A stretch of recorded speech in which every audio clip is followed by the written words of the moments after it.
Welcome to our channel where we bring you the most inspiring and life-changing stories.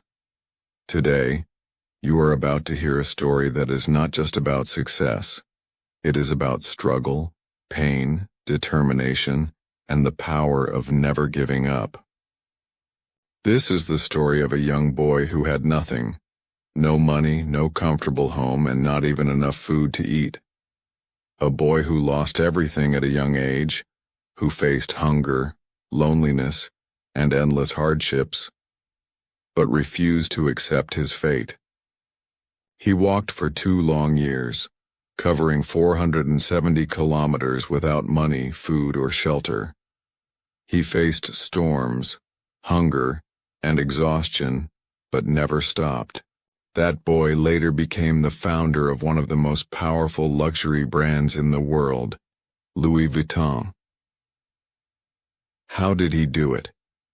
How did a homeless, hungry boy become the creator of a billion-dollar empire?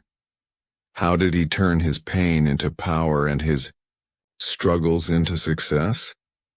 Every detail in this story is true. Every challenge, every triumph, and every lesson. Watch until the end to truly understand the journey from rags to riches. Trust me, you won't regret it. This story isn't just inspiring. It's also a fantastic way to improve your English through engaging storytelling, rich vocabulary, and real-life lessons. Now, let's begin. In the year 1821, in a small village called Angers in France, a baby boy was born into a poor family. His name was Louis Vuitton. From the moment he was born, life was hard for him. His father, Xavier Vuitton, worked as a carpenter, building furniture and small wooden structures. His mother, Coron Gallard, sewed hats for local women. They worked all day, but their earnings were barely enough to buy food. Louis grew up in a tiny wooden house with a leaking roof and cold, damp floors. Winters in Angers were brutal. Snow covered the village for months and icy winds made life unbearable. There was no heating, no warm blankets, and no comfortable bed. Louis and his family had to survive with whatever little they had. Louis didn't have toys like other children or the chance to attend school. Instead, he spent his childhood helping his father in the workshop. He carried heavy wooden planks, hammered nails, and cleaned sawdust. His hands were rough, his clothes were torn, and his stomach often remained empty. But Louis was different. Even though he had nothing, he carried something rare within him, a dream. Every day, travelers passed through his village, dressed in fine clothes and carrying large wooden trunks. Louis watched them with fascination. Where were they going? What was beyond his small village? He longed to explore the world, but fate had other plans. When Louis was just 10 years old, tragedy struck. His mother fell ill, and without access to doctors or hospitals, her condition worsened. One morning, as the sun rose over the hills, she took her last breath. Louis stood silently by her grave, unable to cry. His father, broken by grief, became distant. For the first time, Louis felt utterly alone. But in that moment of despair, he made a decision. He would leave the village and chase his dreams. At the age of 13, Louis set out for Paris, a city 470 kilometers away. He had no map, no guide, and no money. Only a dream. One evening, before anyone could stop him, he packed a small bag and began walking. He didn't know what lay ahead, but he knew one thing. He couldn't give up. For 2 long years, Louis walked through forests, mountains, and rivers. Sometimes kind strangers gave him food. Other times he went to bed hungry, lying under trees, and using his bag as a pillow. Rain soaked his clothes and winter winds burned his skin, but he never turned back. Finally, after 2 years of hardship, Louis arrived in Paris. But Paris wasn't the magical place he had imagined. The city was crowded, noisy, and divided. While some people lived in luxury, others struggled to survive. Louis had no home, no family, and no money. On his first night, he slept in an abandoned cart near a bakery, shivering in the cold. Hunger forced him to wake up early the next morning. Watching well-dressed men and women buy fresh bread and croissants, his stomach twisted in pain. He needed work. Louis walked from shop to shop asking for a job, but everyone turned him away. No experience, no work, they said. Days passed, and he grew weaker, eating scraps from the market when no one was looking. But Louis refused to give up. One evening, as the sun set, Louis noticed a man struggling to carry a large wooden trunk into a shop. Without hesitation, he ran forward and helped the man lift it inside. The shop was unlike anything Louis had ever seen. Rows of beautifully crafted trunks lined the walls, some covered in leather, others decorated with brass locks and golden initials. It was a workshop, one of the finest in Paris. The owner, Monsieur Maréchal, watched Louis closely. "You're strong for a boy your size," he said. "What's your name?" "Louis Vuitton, sir," Louis replied. "What do you want?" "I want to work." Maréchal raised an eyebrow. "Can you make trunks?" "No, sir, but I can learn." The old man chuckled. "Everyone says that, but not everyone is willing to put in the effort." Louis clenched his fists. He had come too far to be rejected again. "Give me a chance," he said firmly. "I'll work harder than anyone else." After a moment of silence, Maréchal nodded. "Fine. You start tomorrow. But don't expect money yet. You work, you learn, and if you're good, we'll talk about payment." Louis started sweeping floors, fetching tools, and cleaning up after the workers.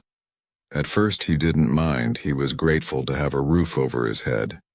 But weeks turned into months and he was still doing basic tasks. He wanted to create, to build something of his own.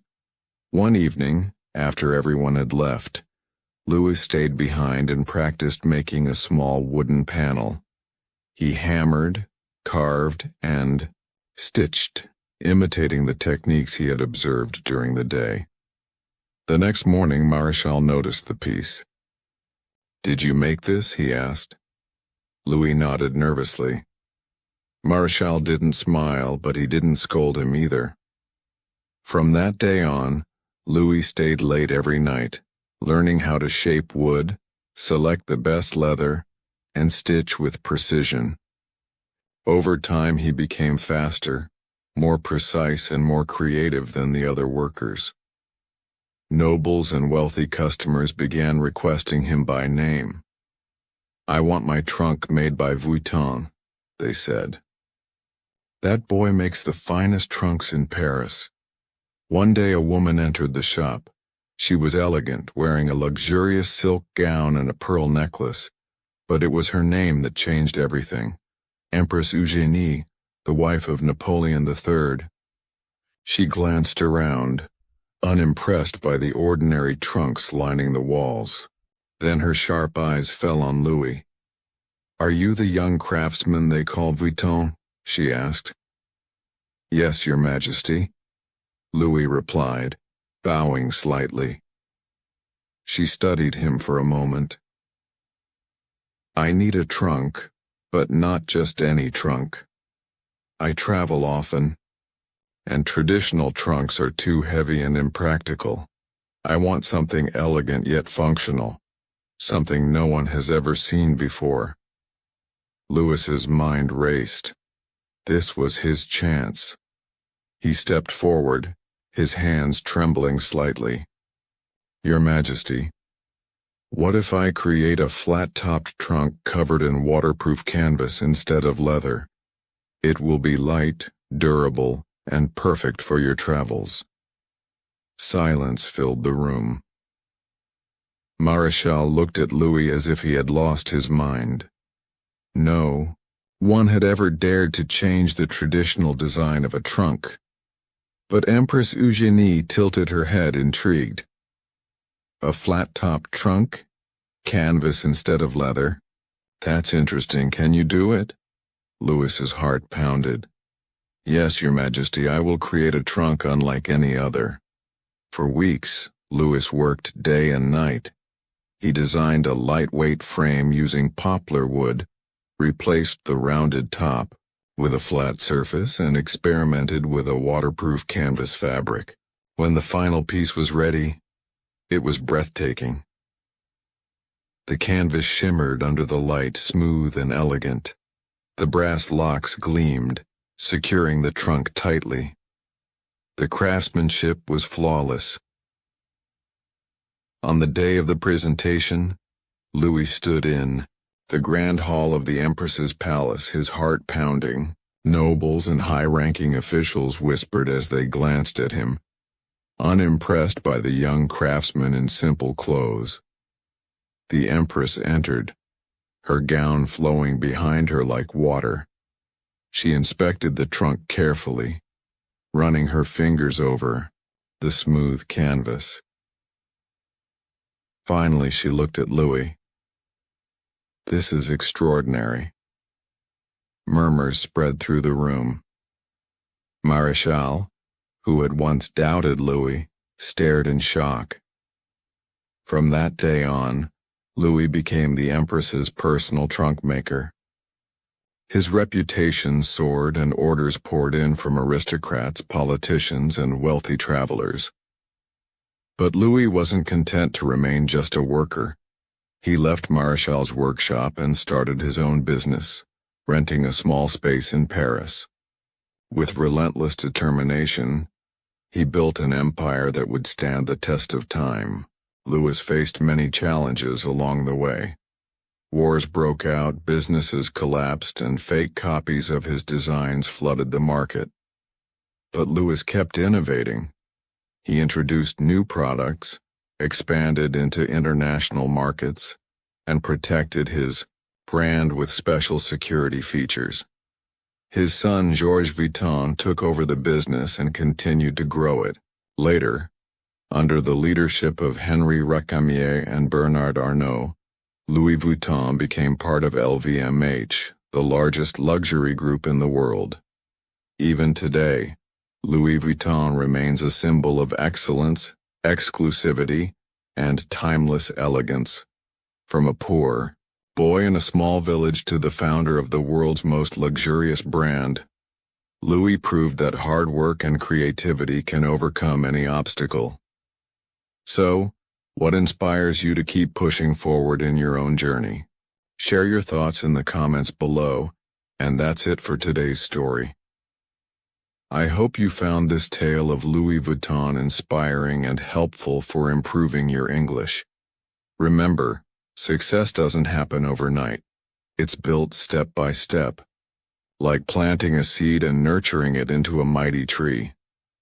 Keep dreaming, keep working, and let your voice be heard.